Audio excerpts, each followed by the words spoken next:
मैं तो सिर्फ इतना जानता हूँ कि बाबा ने लाजो अम्मा से शादी की और अम्मा को यह बर्दाश्त नहीं था। और फिर गुलाम भी क्योंकि एक गैर खानदान की औरत का बेटा था तो बाबा ने उसको अपनी पहचान से महरूम रखा।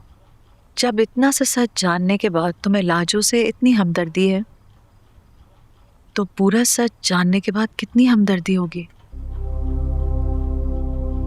कभी सोचा तुमने कि एक जवान बेटे की माँ खुद इतनी जवान कैसे हो सकती है? क्योंकि वो अपने बेटे से सिर्फ 16 साल बड़ी है। वाकई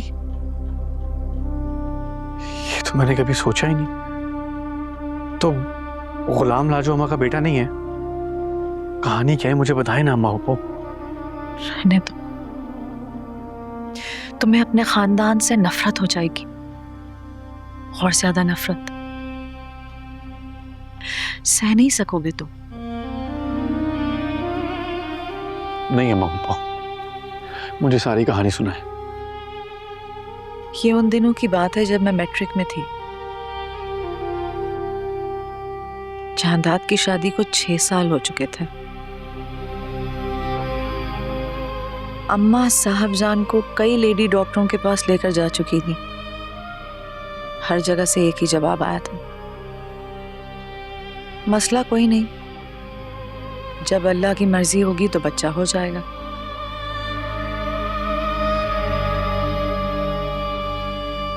फिर 7 साल हो गए। अम्मा का सब्र जवाब दे गया। इतना बंजर सुंदरगढ़ की जमीन का कोई टुकड़ा नहीं जितनी तुम्हारी बीवी की कोख है।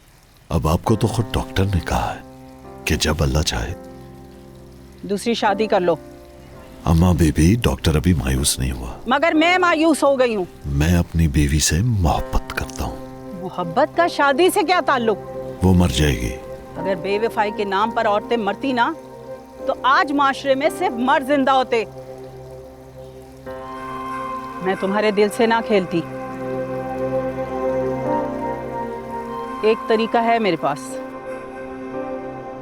एक औरत खरीदी जाए, उससे बच्चा पैदा किया जाए और वो बच्चा साहबजान की गोद में डाल दिया जाए। उस वक्त तक दुनिया को यही बताया जाए कि साहबजान उम्मीद से। औरत के नाम पर एक कमजोर जानवर नुमा लड़की दरकार थी